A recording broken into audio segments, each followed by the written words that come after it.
रमजान का वाकया एक छोटे से शहर में अमीन नाम का एक गरीब मगर नेक दिल लड़का रहता था। उसके अब्बा नहीं थे, अम्मी सिलाई का काम करके घर चलाती थीं। घर में सादगी थी मगर दिलों में सुकून। रमजान का चांद नजर आया, मस्जिद से ऐलान हुआ, कल से रमजान शुरू है। अमीन की आंखों में चमक आ गई। उसने अम्मी से कहा, अम्मी, इस बार मैं पूरे रोजे रखूंगा, चाहे कितनी भी तकलीफ हो। पहला रोजा था, गर्मी ज्यादा थी, स्कूल भी जाना था। दोपहर होते होते प्यास से हलक सूखने लगा। दोस्त पानी पी रहे थे, कोई आम खा रहा था। अमीन का दिल भी ललचाया, मगर उसने आसमान की तरफ देखा और धीरे से कहा, अल्लाह देख रहा है, और सब्र कर लिया। शाम को इफ्तार का वक्त आया। घर में बस थोड़ा सा खजूर और रोटी थी। अम्मी ने मुस्कुराकर कहा, बेटा, आज बस इतना ही है। अमीन बोला, अम्मी, अल्लाह का शुक्र है, बहुत है। इफ्तार से थोड़ी देर पहले दरवाजे पर दस्तक हुई। बाहर एक बूढ़ी अम्मा खड़ी थी। बोली, बेटा, 2 दिन से कुछ खाया नहीं है।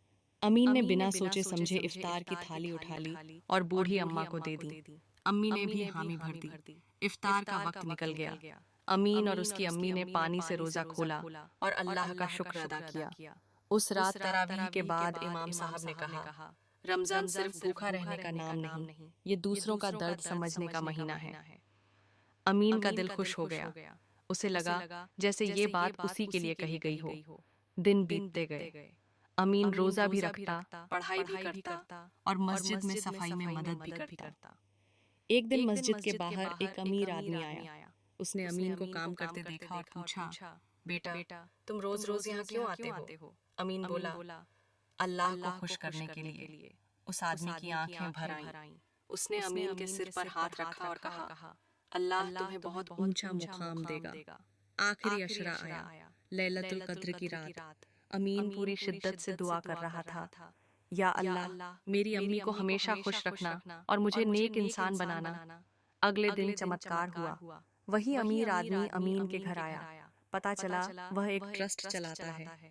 उसने अमीन की पढ़ाई की पूरी जिम्मेदारी ली और अम्मी के लिए सिलाई की मशीन भी दिला दी। अम्मी रो पड़ी। अमीन ने कहा, अम्मी, ये सब रमजान की बरकत है।